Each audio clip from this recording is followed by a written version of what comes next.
That's my falling towards the camera illusion. Thank you so much. Man, he just sliced off the thumb from that pickle. It's one thing for the magician to say he shuffled the deck. I'm going to shuffle, or she shuffle the deck. Here we go. No, honestly, that's a legit shuffle. Yeah, it really was. What's happening? It's one thing to say it. It's another thing to let the spectator shuffle the card. Take them. There you go, buddy. Chris is going to shuffle the cards. Now, everyone listen.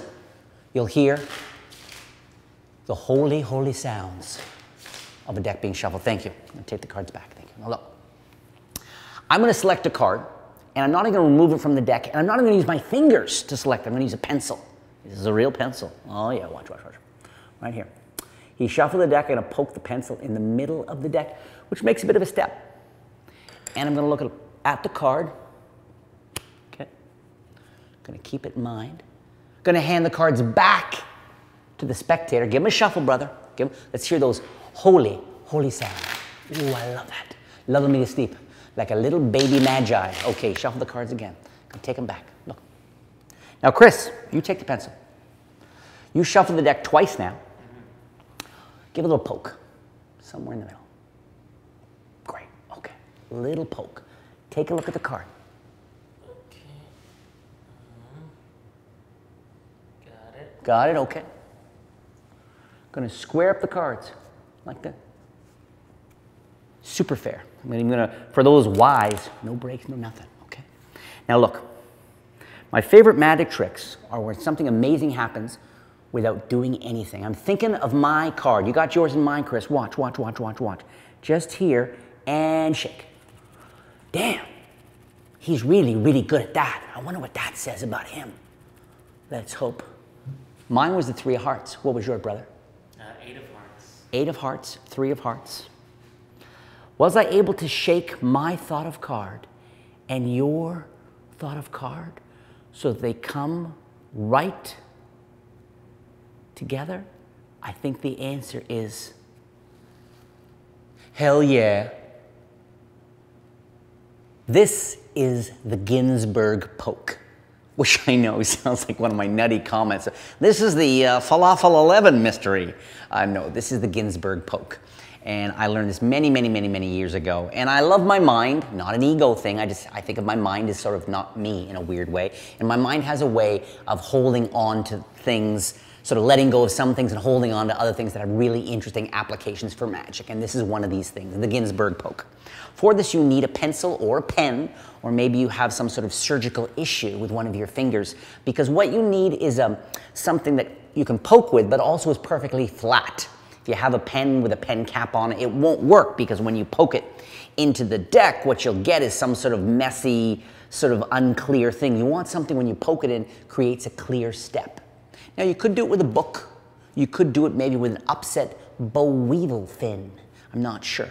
But what this does is it pokes here. Now, let's take a look at this for a second, okay?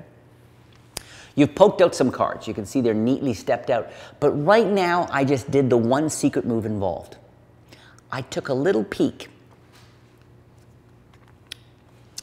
at the index of this card. It's a little peek at the index of that card. This step allows you, because it gets poked out very neatly, it means that you can immediately take a little peek at the card directly above the step, which is going to be directly above the selected card.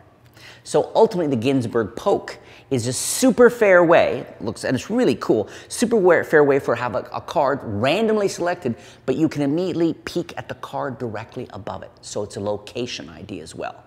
I use it in a few different ways.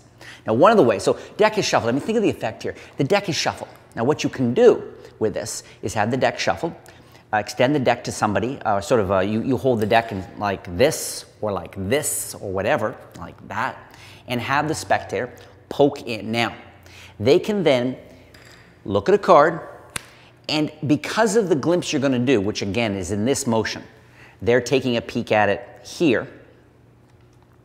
They're taking a peek at it here, and you say, go ahead, take a peek at it. And just by saying taking a peek, I can see the 2 of spades. It's the bottom card of the top little section. I can see the 2 of spades.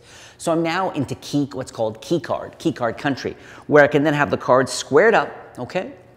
And now when they can even cut the cards a few times, and I know that whatever card is directly below the 2 of spades is going to be their card. And just by going through the cards, I can then try to read their mind and go from there, which I thought was, that's the basic idea you can do with this. But what I wanted to do was create more of an effect.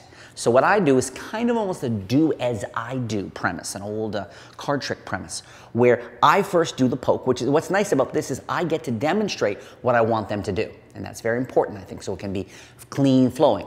I look at a card and I immediately forget it. I will not remember that card ever again. It is done for me. History. So you have them shuffle the cards once. I do the poke and I peek and I do the poke, I look and I forget the card. Then I have them shuffle the cards again. They shuffle the deck, we take it back, and now I say, you give a poke, and they give a poke, okay? They give a poke, they slip it in, and they take a peek.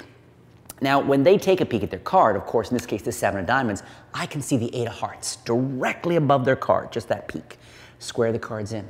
So now all I have to say is, and I always make sure I mention mine first. I say, mine was the 8 of hearts, what was yours? And they say, cake, and I go, oh no, it's so much easier. No, they then name theirs, and either I have them shake, and it can be funny to have a guy hold the cards loosely, give them a shake, hold them a little lower, and see where that goes. But you give the cards a shake, and then in their own hands, the one card the magician was thinking of after they shuffled the cards, and then the one card they were thinking of after they shuffled the cards, they come together in the deck. So that's the Ginsburg poke, and it is one sneaky, sneaky technique.